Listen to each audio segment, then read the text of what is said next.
اعوذ بالله من الشیطان الرجیم. بسم الله الرحمن الرحیم. الحمد لله رب العالمین و صلی الله علی محمد و آله الطاهرین. اللهم صل علی محمد و آل محمد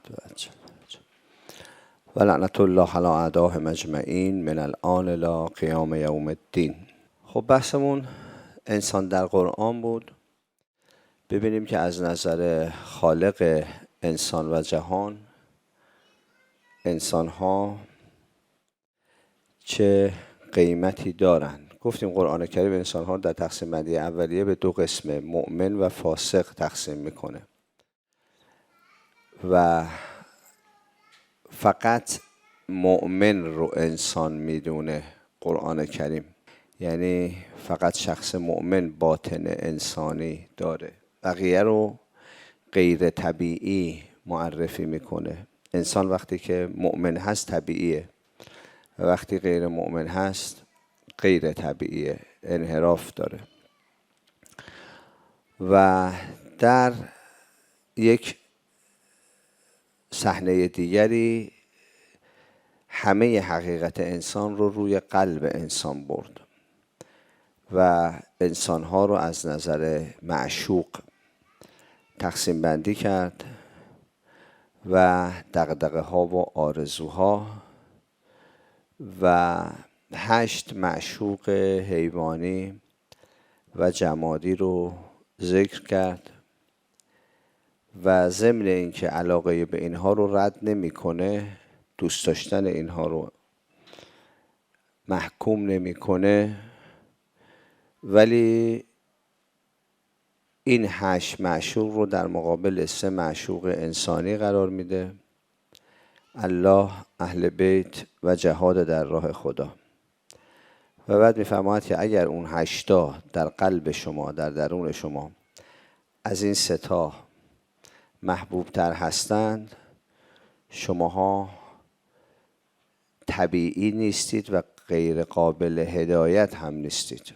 خیلی نکته خیلی مهمه که انسان در چنین شرایطی نه طبیعیه و نه غیر قابل هدایته، یعنی منحرفی هست که بازگشت به مسیر اصلی تو اون شرایط براش امکان پذیر نیست، مگر اینکه قلب جایگاه خودش رو پیدا بکنه و انسان در مهندسی معشوقش، در مهندسی آرزوهاش تجدید نظر بکنه.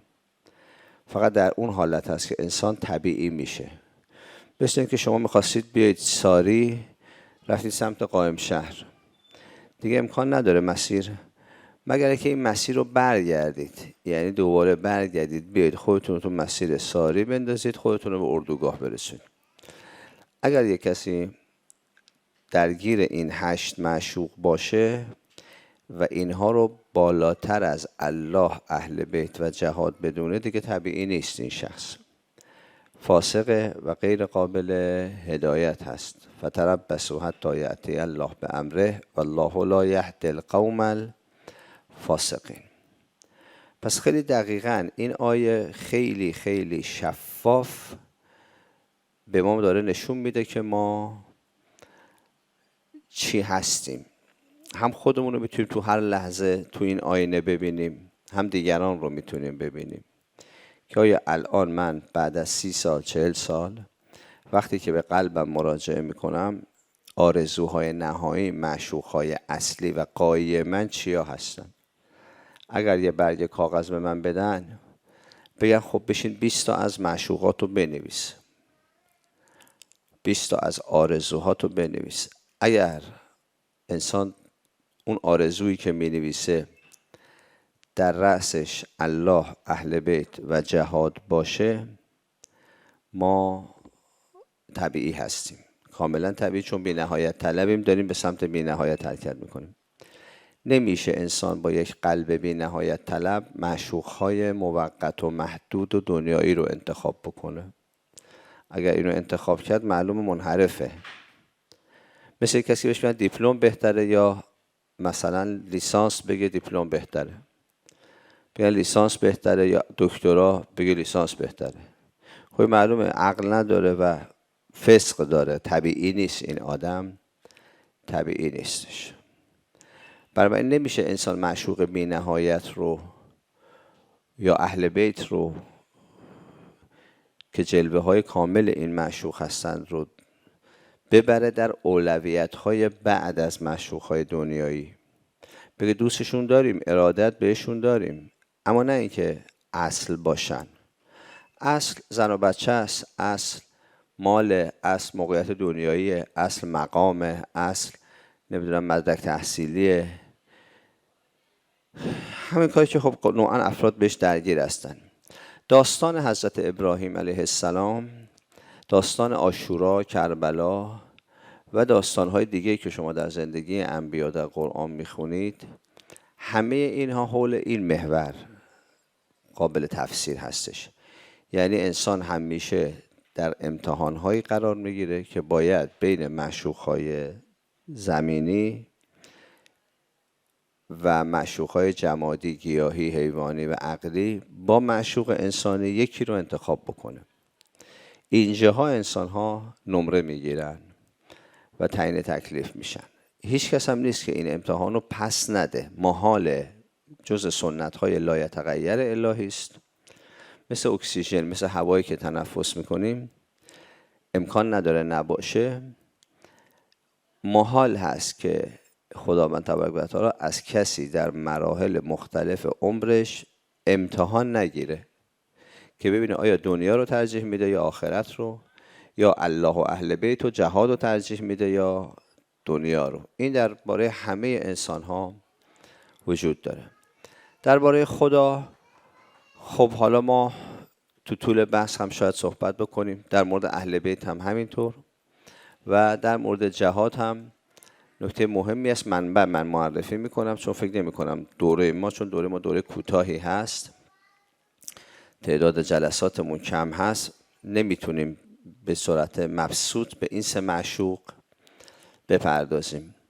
من حتما بعد از پایان جلسه، پایان دورمون، آخر دوره، منابع رو معرفی میکنم که عزیزان در هر سه مورد، چه در مورد عشق به الله، چه در مورد رابطه با اهل بیت علیهم السلام، چه در رابطه با جهاد، اطلاعات کافی تو این زمینه بتونم به دست بیارم. و البته نه به معنای اینکه جنبه مذهبیشو بخوایم بدونیم، جنبه انسانشناسی این سه بحث رو بررسی بکنیم، جنبه انسانشناسی رابطه ما با معشوق اصلیمون، الهمون. چون همه انبیا بزرگترین حرفی که در قرآن زدن این هستش: ما من اله غیر الله، غیر خدا شما معشوقی ندارید، دلبری ندارید. همه انبیا اومدن همین رو به ما بگن که شما لیاقت قلبتون الله هستش. این شعار همه انبیاست که خداوند از زبان این 25 پیغمبری که در قرآن اسمشون آمده این رو بارها تکرار کرده: لا تدعوا مع الله الها آخر لا اله الا هو. همراه خدا دنبال معشوق دیگری نباشید، چون وجود نداره اصلا. نه اینکه هست و شما نباشید، میگه اصلا الهی برای قلب شما، در لیاقت شخصیت شما، در تراز شخصیت شما الهی وجود نداره که شما بخواید دلبسته او باشید و وابسته به او باشید. همچین الهی وجود نداره. لا اله الا هو. این خیلی مهمه. در رابطه با جهادم خیلی صریح، ما مؤمن غیر انقلابی نداریم. یعنی ما یک مؤمنی داشته باشیم خیلی مؤمن باشه، خیلی خوب باشه، خیلی معنوی باشه، خیلی عرفانی باشه ولی روح جهاد نداشته باشه، یه دروغ بسیار بسیار بزرگه. قرآن به هیچ وجه همچین چیزی رو نمیپذیره که یک نفر مؤمن باشه و انقلابی و اهل جهاد نباشه. خیلی صریح داره میگه اگه احب الیکم من الله و رسوله و جهاد فی سبیله، باید جهاد در راه خدا محبوب قلب انسان باشه، بالاتر از همه معشوقهای زمینی، بالاتر از این 4 تا. حالا الان اون حدیثی که از پیغمبر خوندیم که من بکا علی الدنیا دخل النار، کسی که بر دنیا گریه میکنه جهنمی میشه، این 4 تا میشه. دنیا یعنی این 4 تا، یعنی کمالات جمادی، گیاهی، حیوانی و علمی. اینا موانعی هستن که نمیذارن انسان به عشق به الله و اهل بیت برسه خیلی وقتا هم کمک میکنن به اینکه انسان به عشق به الله و اهل بیت و جهاد هم برسه. بسته به این است که انسان جهده قلبش رو چجوری کنه. یک کسی عرضه داره از کمالات جمادی، گیاهی، حیوانی، عقلی استفاده میکنه تا به عالی ترین درجات فوق عقلی خودش رو برسونه. بعضیا اینا خودشون میشن معشوق و محبوب برای انسان و بعد دیگه مانع میشن از اینکه انسان پرواز بکنه به درجات بالا برسه. خدا رحمت کنه حضرت امام رو سلام الله علیه. فرمود کسانی که در دوران دفاع مقدس خودشون و خانوادهشون رو از معرکه دور نگه داشتن باید خود را برای جواب روز واپسین آماده بکنن. حتی طلبه هایی که نرفتن جنگ رو امام توبیخ کرد و طلبه هایی رو که رفتن جنگ امام تمجید کرد ازشون. فرمود طلبه ها و روحانیونی که به جنگ رفتن عقال از پای علم باز کردند که به جهاد رفتن و اونهایی که نرفتند اونها باید خودشون رو برای روز واپسین آماده کنن. پس این نگاه غلط رو باید از ذهنمون بیرون کنیم که ما یه مرجع تقلید داریم، خیلی مرجع تقلید خوبیه، اساسا خوبیش همینه که تو سیاست دخالت نمیکنه، کاری علیه آمریکا اسرائیل نداره. اگه سردار حاج قاسم ما رو بکشن یه اعلامیه علیه قاتلین صادر نمیکنه، یه اعلامیه در تمجید این مقامی که کشور بهش مدیونه نمی نویسه این مرجع تقلید. و اسرائیل هر جنایتی بکنه ایشون اصلا حرفی نداره، آمریکا هر جنایتی کنه این مرجع تقلید هیچ اعلامیه اعتراضی حرفی اصلا نمیزنه. خیلی آدم پاکیه دیگه که اصلا با سیاست کاری نداره، دخالت نمیکنه. اینو قرآن قبوله. قرآن میگه این مرجع فاسقه به تمام معناست، فاسقه به تمام معناست. مرجعی که 8 سال کشور درگیر جنگ یه اعلامیه علیه آمریکا، صدام، انگلیس، نمیدونم برای دفاع رزمندگاه، تشویق مردم به جهاد، یه دونه اعلامیه این مرجع تقلید نمیده. این مرجع خودش فاسقه، چه برسه دیگه به مقلدینش. هیچی اصلا در علیه دشمنانی که به این کشور حمله کردن کاری نمیکنه. همین نشسته سر جای خودش عافیت طلب به اسم دین، به اسم معنویت، به اسم عرفان. اونم این دیگه خیلی مسخره است. قرآن پرده رو از چهره نفاق اینجور افراد میزنه کنار. میفرماد اگر الله و اهل بیت و جهاد در راه خدا برای شما محبوبتر از اون 8 نیستن، فتربصوا حتی یأتی الله بامره والله لا یهدی القوم الفاسقین. خیلی صریحه. پیامبر اکرم صلی الله علیه و سلم فرمودن من لم یغزو ولم یحدث به نفسه مات علی شعبة من نفاق. کسی که جهاد نرفته باشه یا آرزوی جهاد نکرده باشه، چون بعضی وقتا آدما خیلی دوست دارن برن جهاد اما امکانش براشون واقعا وجود نداره، ولی آرزوشو که نمیتونن نداشته باشن که، چون خدا با قلب کار داره. الان من عذر دارم جبهه نمیتونم برم، مریضم، عذر شرعی دارم، جنگ نمیتونم برم، خیلی خوب، ولی تو دلت چی؟ تو دلت اگه عذر نداشتی میرفتی واقعا؟ یا این عذر یه بهانه شده برای اینکه تو نری؟ قرآن پیامبر میفهمد کسی که آرزوی جنگیدن و جهاد رو نداشته باشه مات علی شعبة من نفاق، منافق از دنیا میره، این مسلمان از دنیا نمیره. من لقى الله به غیر اثر من جهاد لقى الله و فیه سلمه. هر کس از دنیا بره اثر جهاد تو زندگی ظهور نداشته باشه، حالا یا جهاد نظامی یا جهاد علمی یا جهاد اقتصادی، جهاد سیاسی، جهاد اجتماعی، اثر جهاد تو زندگی وجود نداشته باشه و این خدا رو ملاقات میکنه در حالی که ملاقاتش ملاقات معیوبی هست، ملاقات خوشایندی نیست وقتی با خدا روبرو میشه.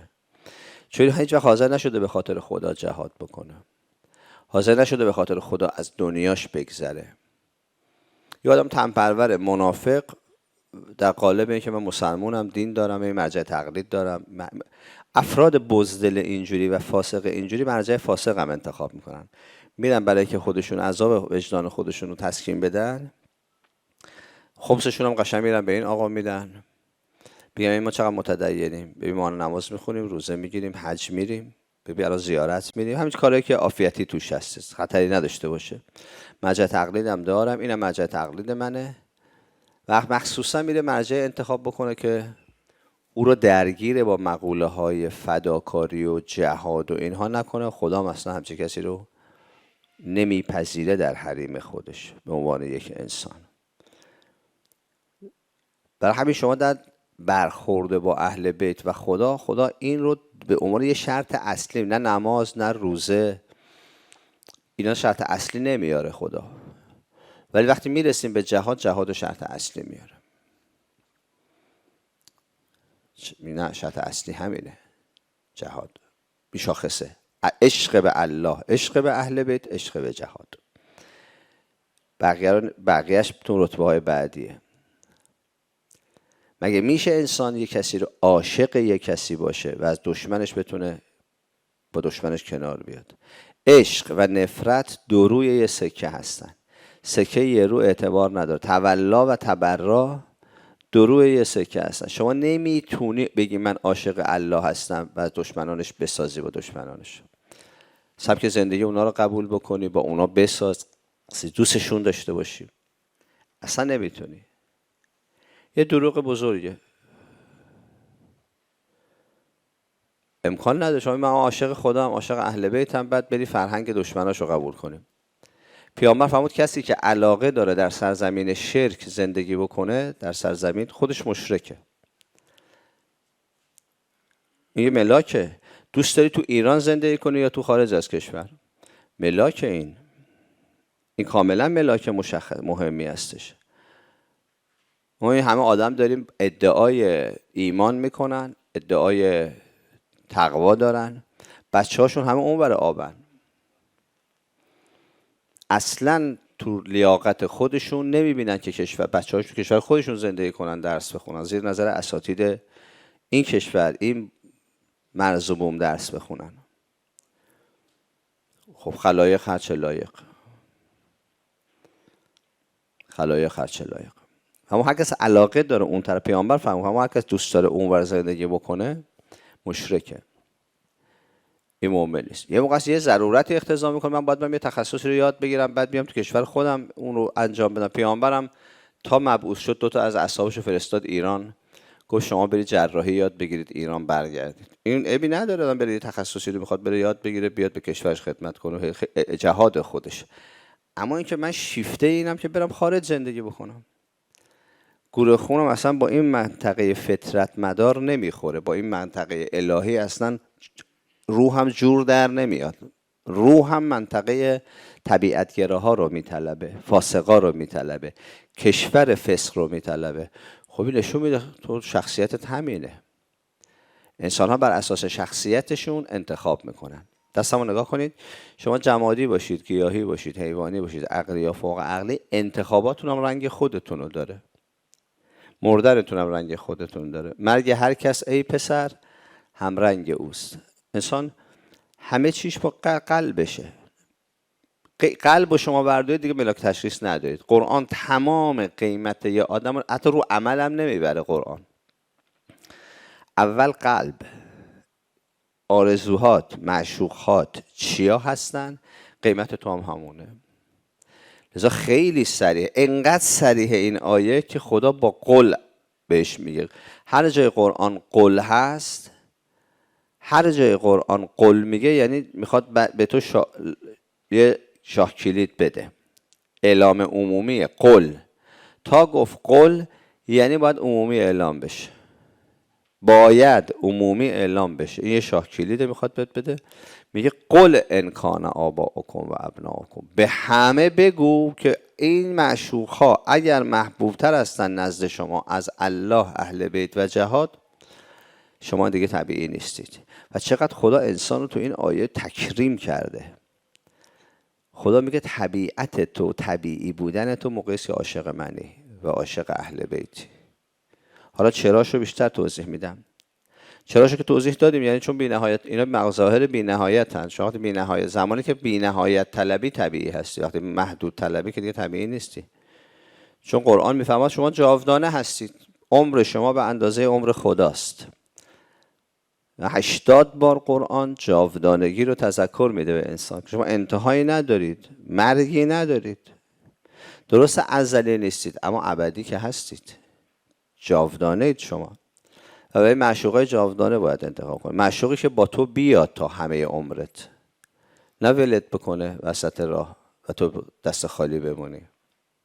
پس این سه تا خیلی مهمه در مقوله انسان شناسی. وقتی میگیم تمدن نوین، تمدنی هست که در این تمدن انسان‌ها فاسق نیستن، باطن انسانی دارن، طبیعی زندگی میکنن. مردم این تمدن اشتباه نشه وقتی می تمدن نوین فکر کنیم که ما باید مثلا دوباره یه همچین اشتباهی که مستکبرین و مدرنیته کردن بکنیم، بگیم خب حالا میخوایم مثلا پزشکیمون رو رشد بدیم، مکانیکمون رو رشد بدیم، فیزیک و شیمیمون رو رشد بدیم، ادبیاتمون رو، هنر رو، اینا هست. اما تمام اینها در تمدن نوین با اینکه در حد اعلا قرار داره، اما انسان‌ها مهمن. انسان‌هایی که در تمدن نوین هستن دیگه فاسق نیستن. یعنی یک کشور، یه جامعه‌ای وجود داره که تو اون جامعه مردم طبیعی زندگی میکنن، عشق به الله، عشق به مظاهر تام الله و عشق به جهاد رأس همه معشوق‌های اونا و آرزوهای اوناست. این تمدن نوین جامعه اسلامی اینجوری. ولی ما الان جامعهمون اسلامی نیست، جامعه ما الان جامعه مسلمانیه.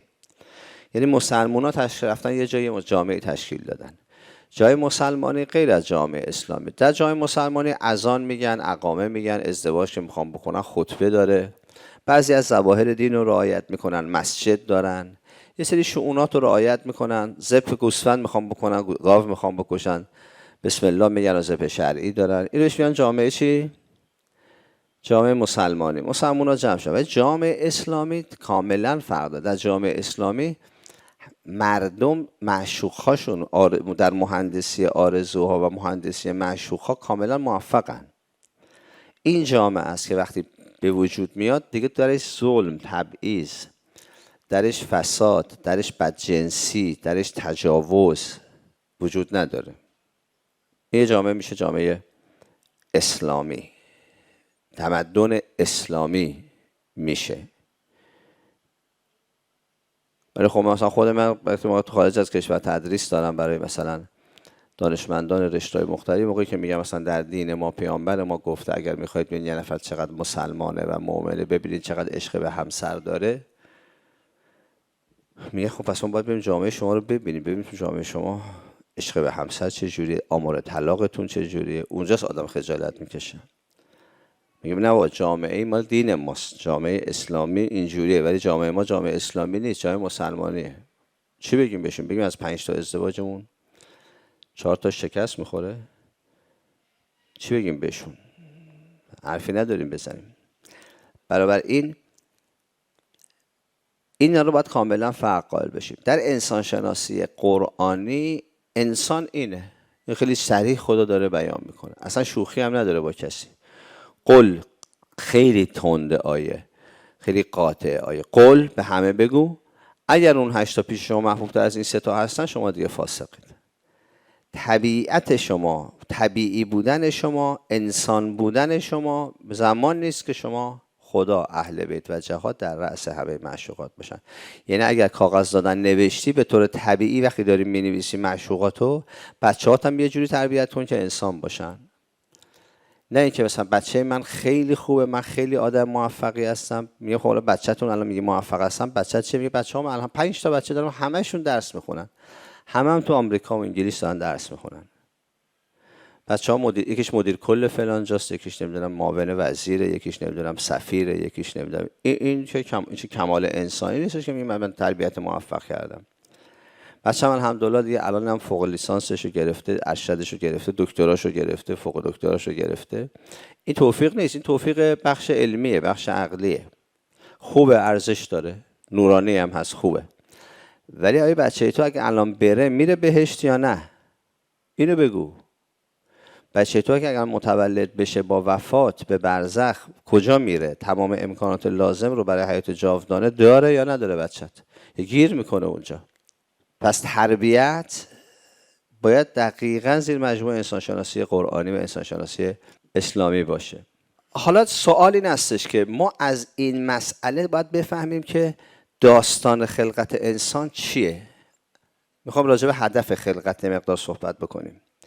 یعنی چجوریه که ما خدا میگه که شما زمانی که عاشق من، اهل بیت و جهادید انسانید. خب دلیل طبیعیشو که گفتم، چون ذاتاً انسان بی نهایت طلبه. وقتی دست از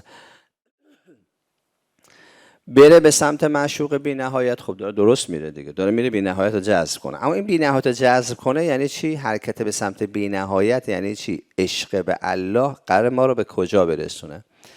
این تو در ساختار هدف خلقت طراحی شده. در هدف خلقت خداوند هدف خلقت انسان رو خیلی والا فرمودن و یه مدال افتخار در گردن انسان ها قرار دادن. میفرماید که من متاسفم هستم که در تفاسیر و کتاب ها متاسفانه به این آیه خوب پرداخته نشده. خیلی ضعیف این آیه از کنارش رد شده، در حالی این آیه همه داستان خلقت انسان همش تو این یه دونه آیه گنجونده شده. ما خلقت الجن والانس الا، همه اینو بلدن، من نیافریدم جن و انس رو الا لیعبدونه. لیعبدونه، اون نون کسره نون رو داشته باشید.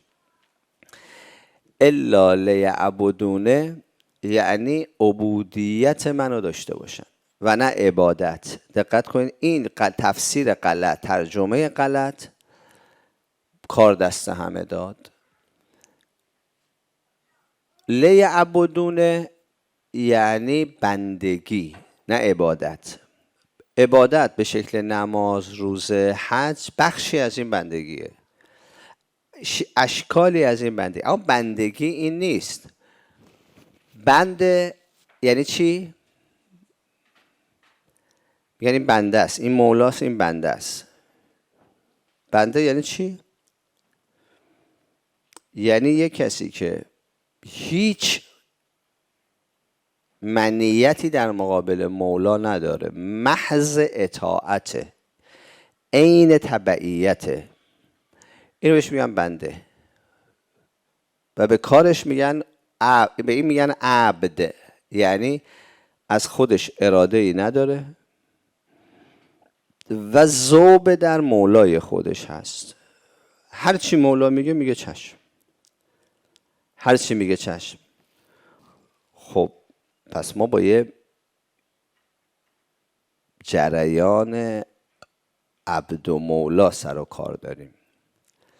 ما خلقت الجن والانس الا لیعبدونه، مگر اینکه عبودیت منو داشته باشن، حرفای منو گوش کنن. خب شما در نظام عبودیت چی دارید؟ به محض میگید عبودیت یعنی یه رب وجود داره، یه مولا وجود داره، یه عبد وجود داره. خب یعنی چه جریانی وجود داره؟ یعنی جریان پرورش وجود داره. از اینجا یه اسم از الله ما میگیریم بیرون، اون که اللهه. از الله یه اسم میاد بیرون. تا میگه لیعبدونه، الله تبدیل میشه به چی؟ تبدیل میشه به رب. تبدیل میشه به رب دیگه. از اینجا با اسم رب ظهور میکنه که تو قرآن پره، ولی متاسفانه تو تفاسیر ما نه معلمای ما خوب به این نکته خوب پرداختن که وقتی از الله اسم رب استخراج میشه داستان خیلی اوج میگیره، خیلی اوج میگیره. اگر در حد الله بمونه ما گیج و گنگیم، ولی نه، میگه الله ربه. تا میگه ربه یعنی چی؟ یعنی پای عبودیت و ربوبیت وسط هست. آقا شما الان تو این کشور، تو شهر خودتون میرید میبینید که صدها باشگاه زده شده. باشگاه فوتبال، باشگاه والیبال، باشگاه انواع ورزش ها، فنی، حرفی، هنری، تربیت بدنی، زبان، نمیدونم، یه عالم باشگاه، دانشگاه زده شده. معناش چیه؟ معناش چیه؟ ما برای چی باشگاه میزنیم؟ یه نفر برای چی میره باشگاه میزنه؟ یا یه نفر چرا میره توی یه باشگاه ثبت نام میکنه؟ آشپزی، خیاطی، گلدوزی، سرمه‌دوزی، مروارید بافی، نمیدونم تایپ، رانندگی. این معناش چیه؟ معناش این است این شخص تو خودش یه کمالی، استعدادی میبینه و میگه این کمال و استعداد باید پرورش پیدا بکنه و من نیاز به مربی دارم. میگردم بهترین مربی رو پیدا میکنم، پول میدم، وقت میذارم، میرم ثبت نام میکنم، هر چی مربی گفت گوش میکنم تا شبیه مربی بشم. دقت کردید چی شد؟ میرم کلاس تحت نظر مربی تا شبیه کی بشم؟ شبیه مربی بشم. میخوام برم شبیه مربی بشم، میخوام برم اون کمال مربی رو دریافت بکنم، منم مثل او بشم. شما الان آموزشگاه زبان زدید، بچه تو فرستادید آموزشگاه زبان، 6 ماه فرستادیش کلاس زبان، ازش چه توقعی داری بعد 6 ماه؟ بعد 1 سال؟ بله؟ توقع داری این بچه راه افتاده باشه، زبان بلد باشه، بتونه حرف بزنه. درسته؟ بچهای خودتون که الان میگم الحمدلله من ببینم سر صدای بچهای کوچولو هستش، چقدر صفا میده به فضای اردوی ما. 2 سال 3 سالش که میشه، 4 سالش که میشه، شما انتظار داری این حرف بزنه، بتونه مثل شما حرف بزنه. اگه حرف نزنه نگران کننده است، چون تو داریش یاد میدی. مدرسه فوتبال، مدرسه والیبال، مدرسه بسکتبال، بچه تو فرستادی رفته رانندگی، بعد هی پول ازت میگیره، میگه پول بده کلاس رانندگی برم، بیا این پول. بعد 1 دوره، 2 دوره، 3 دوره، بعد میگه خب بابا بشین پشت ماشین ببینم. هیچ. گفت تو کامپیوتر بلدی؟ گفت آره بلدم. گفت تو این روشن کن ببینم. گفت نه دیگه انقدر یه بلد نیستم. خب این پولو هدر داده. الان این چند دوره پول گرفته از شما به رانندگی یاد بگیره. خب بالاخره شما توقع دارید بعد از 2 دوره کلاس بتونه پشت ماشین بشینه، تو خیابون راحت با امنیت بره. درستم هستش. خدا تا میگه من این جهان رو آفریدم، تو رو آفریدم برای اینکه عبودیت منو کنی، یعنی چی؟ یعنی شبیه من بشی. تمام ماجرای خلقت با استعدادی که خدا به انسان داده همینه. در نظام خلقت عشق به الله باعث میشه انسان کمالات بی‌نهایت خدا رو جذب بکنه و اسماء الهی، قوای الهی رو دریافت بکنه، خودش شبیه الله بشه. توجه کردید؟ کسی نگه خب حالا این نماز بشه درد میخوره، روزه بشه درد میخوره، مثلا این نباید تو زندگی ما نباشه، حج نباشه بشه درد. همینها بخشی از اون عبودیته. حرف گوش کن تا مثل خودش بشه. آقا مقوله رو داره خودش تعریف ریاضی میکنه، میگه من ربم. رب یعنی مالک مدبر. ترجمه رب یادتون نره، رب واژش یعنی مالکی که تدبیر کننده است. هم مالک توست و مالک همه جهانه، هم ربوبیت تو رو به عهده داره تو رو پرورش میده به اندازه خودش. میخواد یک کسی مثل خودش رو تربیت کنه. تو قرآن خیلی صریح میگه من میخوام خلیفه تربیت کنم. انی جاعل فی الارض خلیفه. من این جهان رو آفریدم، خلیفه این جانشین یعنی مظهر. من این جهان رو، این خلق رو آفریدم تا آدما شبیه من بشن، به این کمال برسن. خیلی بزرگ آیه، خیلی عظمت داره این آیه. اصلا یه ترانه است، آدم باید بخونه باهاش برقصه، بخونه باهاش کیف کنه. ما خلقت الجن والانس الا لیعبدون. عبودیت منو داشته باشن که شبیه خودم بشن، به قدرت خودم برسن. این رو خدا رحمت کنه حضرت امام رو سلام الله علیه، در کتاب نمازشون یه حدیث میاره از پیغمبر فوق العاده زیبا. این داستان خلقت انسان رو بیان میکنه. میفرماید مؤمن وقتی که وارد بهشت میشه با یه تشریفات خاصی که الان وقت نیست، ای کاش فرصت بود من این تشریفاتش هم براتون میگفتم، خیلی لذت بخشه این تشریفات اومدن فرشته های الهی و دادن این نامه. خیلی داستانش قشنگه، اما بالاخره میرسونه خودشو با یه تشریفات خیلی مفصلی اجازه پیدا میکنه. اینو دقت کنید، پیغمبر میگه مؤمن اجازه میده به نماینده خدا، اونم بعد از مدت ها، که بیا ببینم چی کار داری. نماینده خدا میره یه نامه میده به مؤمن. مؤمن با همون تعریفی که تو این دوتا آیه کردیم دیگه، سوره عصر آیه 24 سوره توبه، یعنی کسی که در تمام عمرش 3 معشوق رو در رأس عشقاش نگه داشته. نامه اینه: بسم الله الرحمن الرحیم. من آهسته میگم، اگه کسی میخواد بنویسه. بسم الله الرحمن الرحیم. نامه اداری تنظیم شده از به. خب اگه اداری از و به داره، ازش کیه؟ خدا. بهش کیه؟ بنده. از به بسم الله الرحمن الرحیم من الحی القیوم الذی لا یموت. این کیه؟ از زنده پایداری که هرگز نمی میرد. الاش کیه؟ الالحی القیوم الذی لا یموت. گرفتی چی شد یا نه؟ من الحی القیوم الذی لا یموت الالحی القیوم الذی لا یموت. تمام خلقت رو تو یه دونه از و ایمان نامه خدا گفت.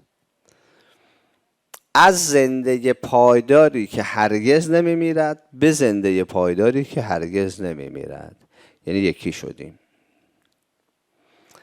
بعد اون روش این تبدیل یه عبدی که اوج ضعفه و با اسم مبدل خدا تبدیل شده به یه آدمی بزرگ، یه خلیفه شده، اینو خداوند تو عنوان نامه میاره: عبدی علیک من السلام. ببین همه رو برد رو عبودیت. بنده من از من به تو سلام باد. تمام شد. سلام میدونی یعنی چی دیگه؟ اونایی که ما تو اسماء الله توضیح دادیم، مباحث اسماء الله ان شاء الله مراجعه کنید. سلام یعنی وقتی خدا به کسی بگه سلام، همین سلام، یعنی تو برای همیشه در امنیت و سلامتی، برای ابد. خودش میشه سلام هستن، خود اون شخص میشه مظهر سلام. عبدی علیک، بنده من از من به تو سلام بود. ببین رفع رو عبودیت. پس بالاترین شرافت یک انسان موقعی هستش که به عبودیت خدا پذیرفته میشه و بدترین حالت انسان زمانی است که از عبودیت فاصله میگیره.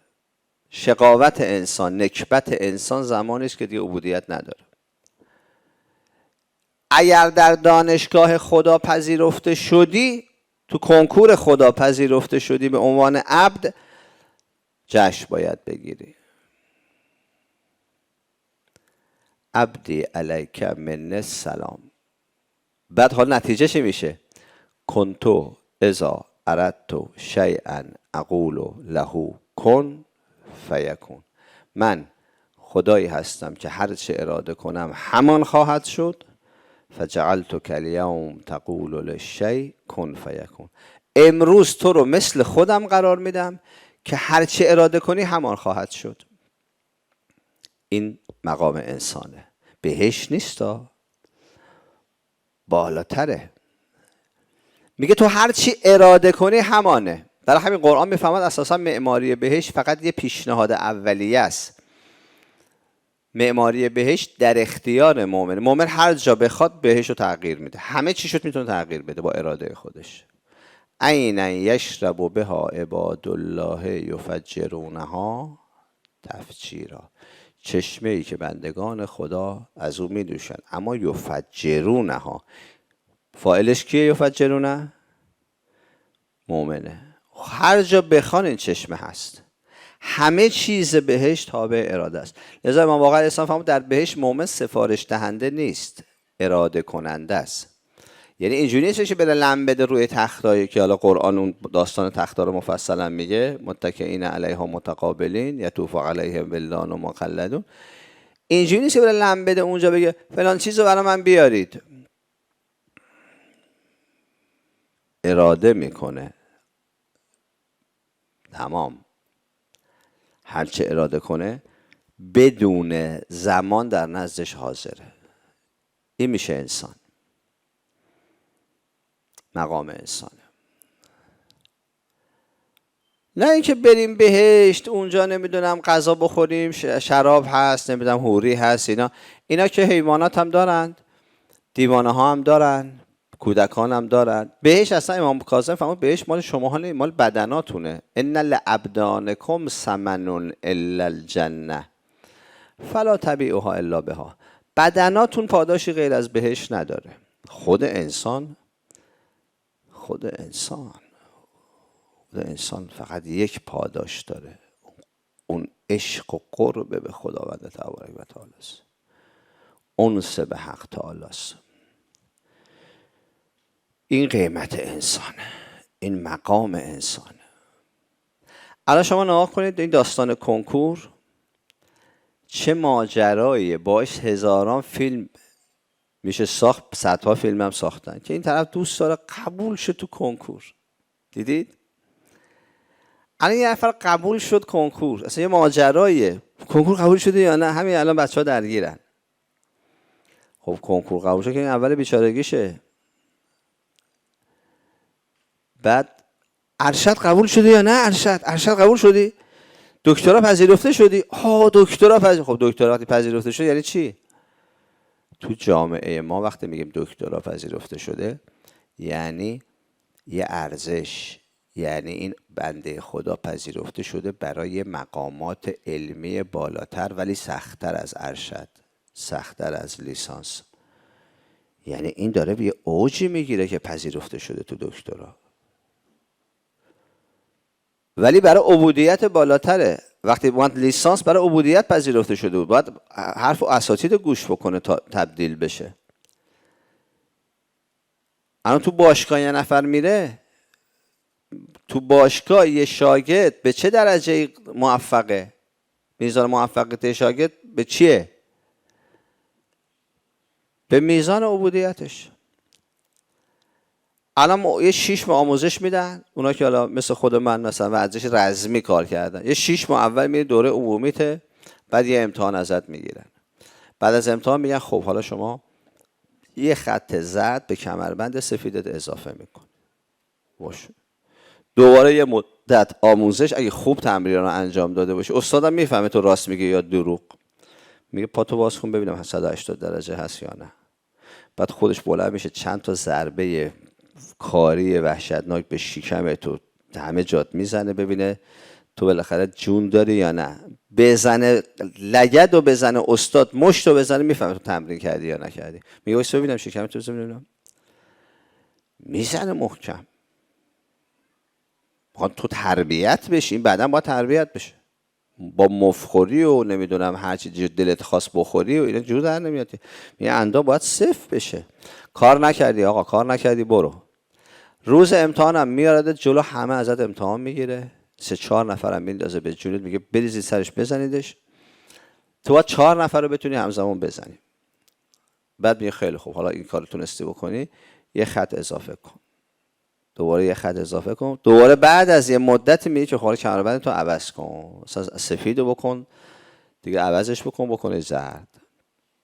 دوباره این داستان و تمرینا و امتحانات و آزمایشات و کتک خوردن و ورزشا و زج کشیدن و ریاضت ها ادامه داره تا این بشه قهوه‌ای. دوباره این داستان همینجوری ادامه داره تا بشه سیاه. سیاهت میکنن تا کمربند سیاه ببندی. سیاهت میکنن. تازه سیاه شده میگه خب حالا شروع کن دان 1 برو، دان 2 برو، حالا تا دان 10. بابا این که یه دفعه میبینی عکسشو زدن اونجا، مثلا الان این قهرمان این پوستش کنده شده تا رسیده اینجا، یعنی قهرمان جهانه، الان وزنه برداره، کشتیگیره، نمیدونم پوستش کنده شده. خانم اومده تو تلویزیون میگفت 10 ماه شوهرمو ندیدم، بچه‌مو ندیدم، 10 ماه تو اردوگاه فقط کار کردم. اومدم مسابقات جهانی امتحان دادم و حالا رد شدم. گریه میکرد. آقا باشگاهش تو باشگاهی که تو شوهر داری، بچه داری، مربی با این چیزا کار نداره. میگه خانم اومدی مسابقات جهانی، باید بیای باشگاه، باید بیای تمرین، باید بیای اردو هم تو کشور خودت نیست، تو فلان کشور دیگه است، باید بری اونجا اردو. تموم. ما همه چی رو در مورد این بقیه دستمو نگاه کنید، جمادی، گیاهی، حیوانی، علمی، اینو قبول داریم. مادر پا میذاره روی عاطفش، میگه عزیزم قبول شدی آمریکا، برو. پدرم همینطور. پدر میگه من پدرم در میاد، خودم پدرم، ولی پدرم در میاد، میرم کار میکنم، پول میفرستم برای تو که تو مثلا یک چیزی بشی. اصلا معنیش به درد بخوره نخوره، پا رو عاطفش میذاره. ولی وقتی که نوبت بخش انسانی میشه ما جدی نیستیم. میشه مثل داستان خالکوبی همون بنده خدا، خال بکوبم شیر بزن ببینم چیه. اولین سوزنی که زد، آخ این کجاش بود، این یالش بود، یال نمیخواد. آخ این کجاش بود، این شکمش بود، آقا شکمو نزن ولش کن. آخ این کجا بود، این دمش بود، دم نمیخواد، دم نزن. ما داستانمون تو بخش حیوانی انسانی اینه، چون خودمون رو انسان قبول نداریم و یه زن و مرد بیشتر میبینیم. وقتی که نوبت امتحانهایی که مربوط به بخش جاودانگی ما میشه اصلا نمیفهمیمش چیه. میگیم این برای چیه؟ خدا چرا باید این کارو بکنه؟ بابا مربیای دیگه تو بخشای دیگه دارن پوست تو رو میکنن، هیچ چی نمیگی، کاملا اطاعت میکنی، فلسفه‌ش هم نمیفهمی. استاد میگه این کارو کن، اصلا تو حق نداری از مربی، از استاد بپرسی فلسفه‌ش چیه. توهینه وقتی شما سوال بکنی. شما برو به پزشک بگو برای چی نسخه رو نوشتی؟ این شربت رو برای چی نوشتی؟ چرا نوشتی 2 میلی گرم؟ چرا نوشتی نصف قرص؟ چرا نوشتی 1/4 قرص؟ جرأت داری از این پزشک سوال کنی؟ پرتت میکنم مطلب بیرون. میگم من 15 سال 20 سال درس خوندم رسیدم به اینجا، حالا تو فسقلی اومدی و میگی که چرا 1/4 قرص نوشتی؟ خودت هم درس بخون تا اینو بفهمی. حرف نزن، گوش کن. من پزشکم، تو نمیدونی، من میدونم تو نمیدونی، تموم. خدا هم همین روش رو داره در قرآن. و عسى ان تکرهوا شیئا و هو خیر لکم و عسى ان تحبوا شیئا و هو شر لکم. چه بسیار چیزایی که بدتون میاد در حالی که به نفعتونه، و چه بسیار چیزایی که خوشتون میاد به ضررتونه. والله یعلم و انتم لا تعلمون. خدا میدونه و شما نمیدونید. لذا پیامبر فرمود ایها الناس، ای مردم، خدا چون طبیب است شما و شما چون بیماران است، و صلاح طبیب در آن چیزی است، صلاح بیمار در آن چیزی است که طبیب می‌داند، نه در آنچه که بیمار به زور از طبیب می‌طلبد. ما خیلی وقت به خدا میگیم خدایا تو برای ما اینجوری تقدیر کن. خدا میگه به ضررته، به نفعت نیست. اینجاست که انسان با خدا درگیر میشه. میگفت 1 سال رفتم امام رضا اصرار کردم این پسره رو به من بده. الان 7 سال است به امام رضا میگم بگیرش. اصلا برای چی دادی؟ الان اینجوریه. ما میدیم نظر و نیاز و اینها میگیریم. من خیلی وقتا میان به ما میگن استاد نمیشه مثلا شما یه کاری کنید، مثلا یه چیزی مثلا ما بچه‌ها میخوان دختر شه، بچه‌ها میخوان پسر بشه، به نظر شما چی؟ میگم راضی باش به قضای الهی. میگفت خدا شاید 6 تا دختر داشتم، از همشون خیر دادم، انقدر گریه کردم که یه پسر خدا بهم داد، پسر داشت، الان نفرینش میکنم. داستان ما با خدا اینه. خدا میگه من میدونم شما نمیدونید. بسه یا نه؟ من میدونم، من مربیم. حرف گوش کن دیگه. تو اگه حرف گوش کنی میدونی چی میشی؟ شبیه خودم میشه. و احمقانه ترین سوال، خدا نماز ما رو به چه دردش میخوره؟ روزه ما به چه درد میخوره؟ چرا تو این آیه گفته ما خلقت الجن و الانس الا لیعبدون؟ آقا کی گفته عبادت؟ عبودیت یعنی حرف گوش کن، عبادت هم بخشی از اونم با همون شیوهی که خودش میگه، نه شیوهی که تو میخوای. هر جوری که خودش میگه باید انجام بدی. مثل ورزش رزمیه، یا آقا وقتی مشتو میزنی باید این دستت با اینجا عمود باشه، یه ذره پایینتر یا بالاتر مچ میشکنه. باید اینجوری بزنی ضربه رو. برو تمرین کن که این ضربه رو درست بزنی. برو تمرین کن که این لگد رو درست بزنی. چشم. میگه میخوام نی یاد بگیرم. میخوای نی یاد بگیری؟ بیا استاد میگه برو این دندون تو بکش. آقا دندونمو بکشم؟ به زیباییم لطمه میخوریم. برو با تو شاگرد نیستی، برو.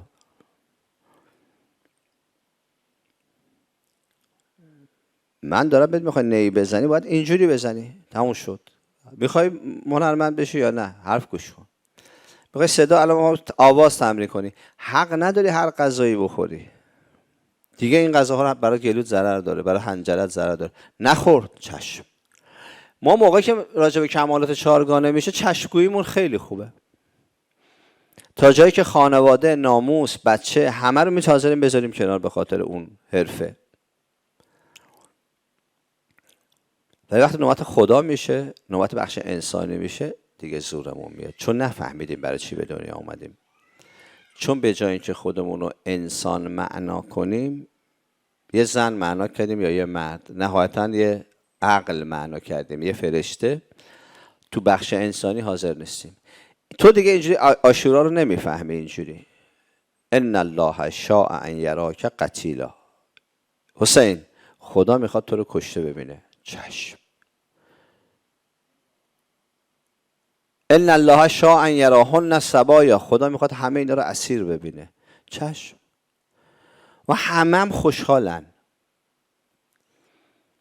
همه شادن، چون دارن برای مولاشون کار میکنن. همه چیشون آوردن هدیه کنن به مولاشون.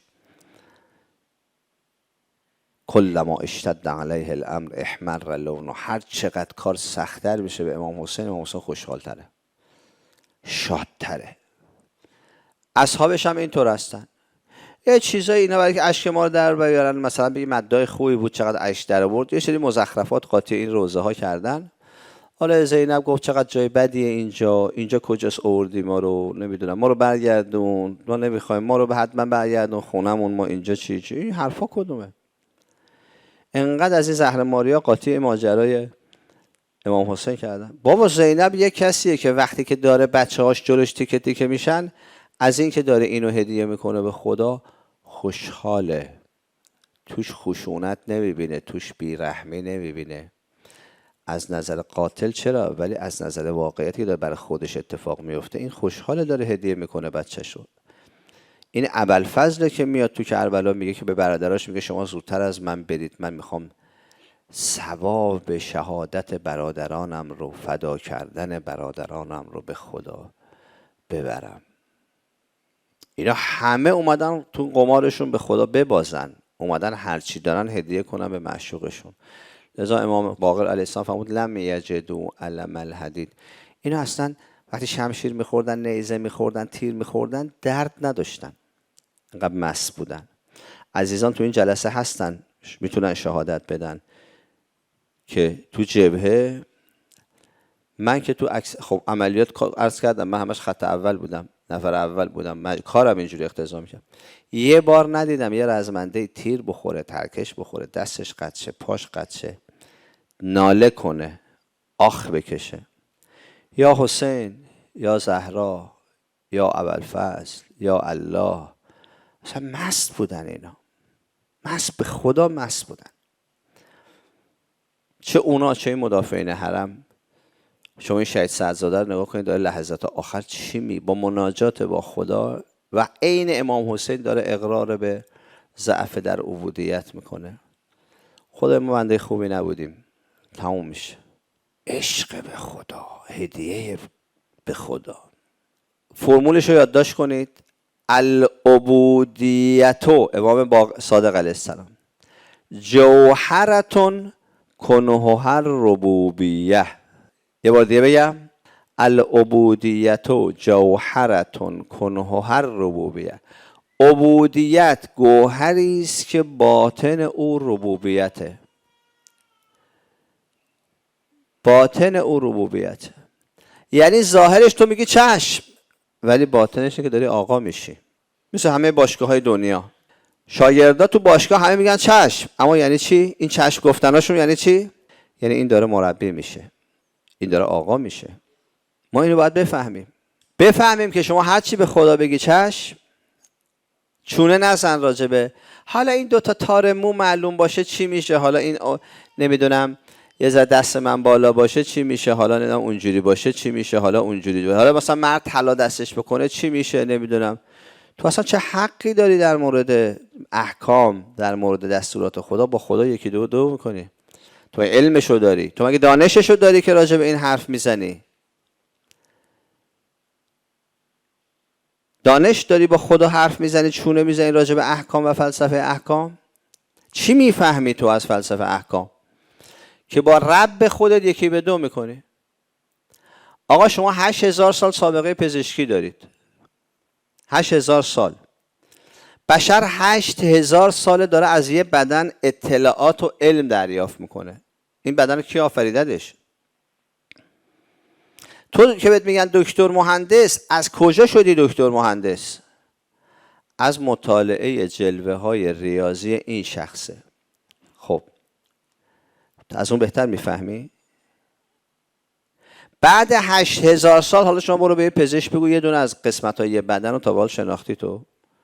شما سراغ دارید یه پزشک بیاد الان بگه من یه قسمت، یه اتم، یه سلول از بدن رو کاملا شناختم دیگه مجهول ندارم؟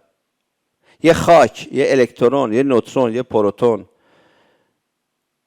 الان تازه چند ساله ما نانو اومده، حالا تو بخش اسماء الله اینا رو ثابت کردیم. نانو تازه اول کاره.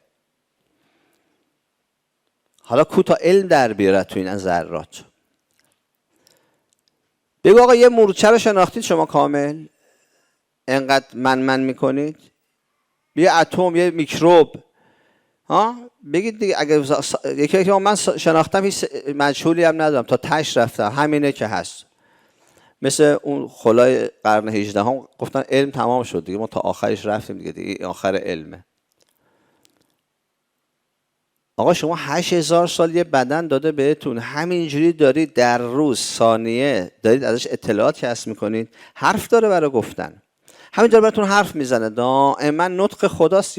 این بدن کلام اللهه، این گلا کلام الله هستن. خدا دائما داره با مخلوقاتش، با شماها حرف میزنه، سخن میگه. خدا داره میگه منو بشناسید.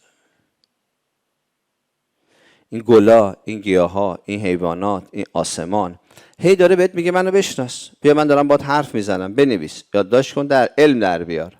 تهش کجاست؟ ته نداره. ته نداره. شما یه پزشک الان بیاد بگه که من رسیدم به تهش، همه هوش میکنن. یه مهندس بیاد بگه من رسیدم به ته، همه هوش میکنن. اوه ته کجاه؟ اون وقت این داره با خدا کل کل میکنه که چرا این حکم رو اینجوری نوشتی، چرا حجاب تو اینجوری گفتی، نماز رو اینجوری میگی، روزه رو اینجوری میگی، چرا میگی طلا برای مرد حرامه برای زن اشکال نداره؟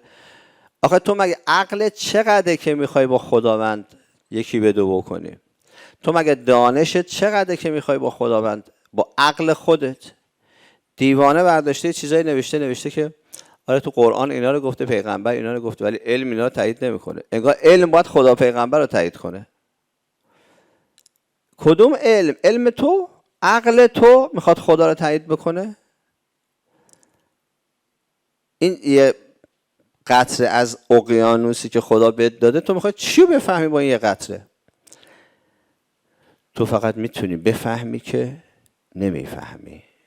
تا به دانجا رسید دانش من که بدانم همی که نادانم. اما اینکه تو وایسی با خدا چرا این کارو کردی؟ خدا تو چرا این حکم دادی؟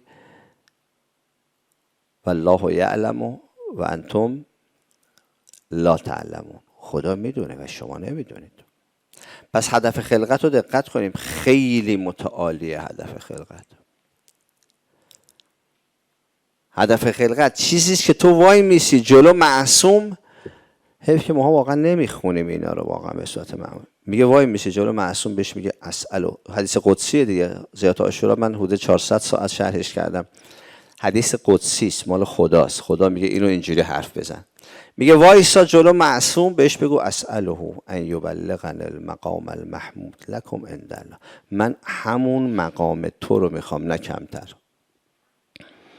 پایین تر از تو نیستم حسین، پایین تر از شما نیستم، من همونو میخوام. خدا رحمت کنه میرزا رو. فرمود گفتن کل یوم عاشورا و کل ارض کربلا، اما نگفتن هر کدوم از شما خودتون یک حسین ابن علی هستید، گذاشتن که بفهمید هر کدومتون یک حسین ابن علی هستید. والحمد لله رب العالمین، صلی الله علی محمد و آله الطاهرین.